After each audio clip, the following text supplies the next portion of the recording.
Chapter 8. The Center of Creation. In every story told since the dawn of time, there is one place where heaven and earth meet, a sacred ground chosen and still, the center. To the ancients, the world was not drifting through an endless void.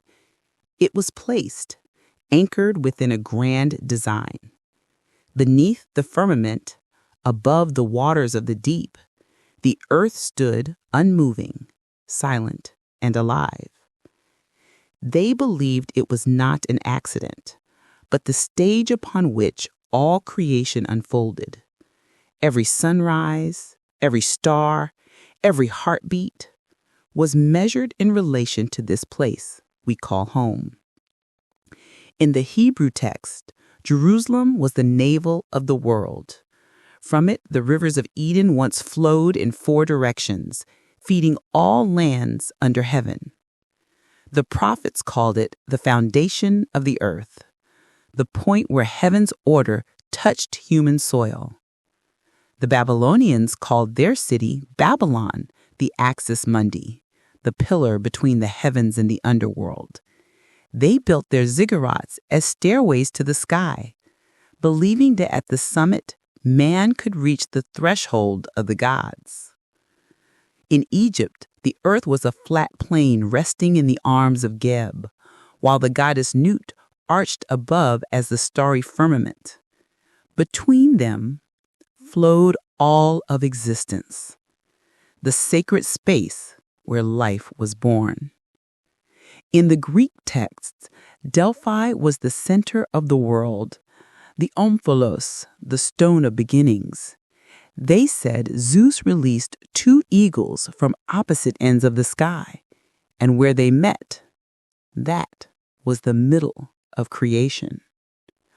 Far to the east, the Hindus envisioned Mount Meru, the cosmic mountain rising from the center of the flat earth, its summit touching the heavens, its roots drinking from the wells of wisdom.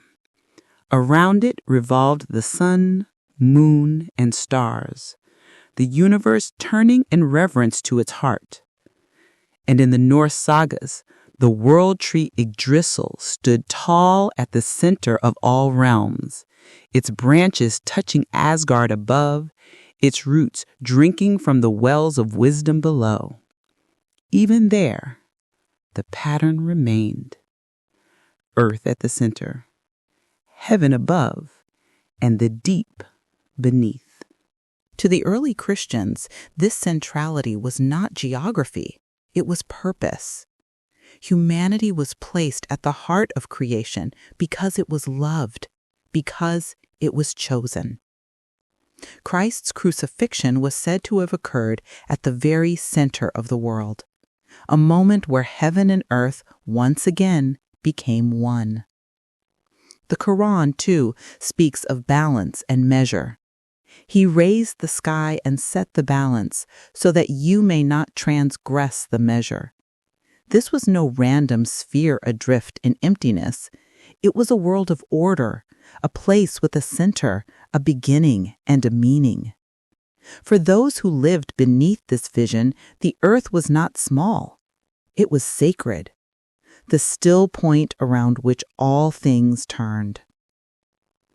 The firmament above was the ceiling of a divine temple.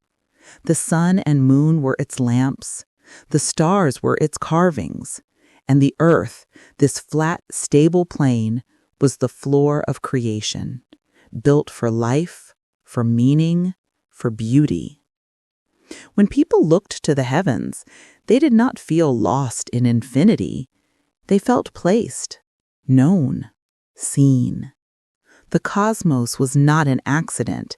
It was architecture, and we were living inside it. Perhaps that is what humanity has forgotten. Not knowledge, but wonder. Not science, but the sense that we are meant to be here. Today we speak of galaxies and gravity, of planets turning through darkness. But once, we spoke of purpose, of the heavens declaring glory, of a world at rest beneath a dome of stars. Maybe the truth that mattered most was not how large the universe was, but how alive it felt. For in every ancient heart, there was one conviction that the earth was not lost in space, but found in meaning. That creation itself revolved around us, not out of arrogance, but out of divine design. The ancients did not look up and see distance. They saw home. And maybe when we look to the sky tonight, if we listen closely enough, we might still hear it, the quiet pulse of a cosmos turning around the heart of the world. The center of creation, the place where heaven still touches earth,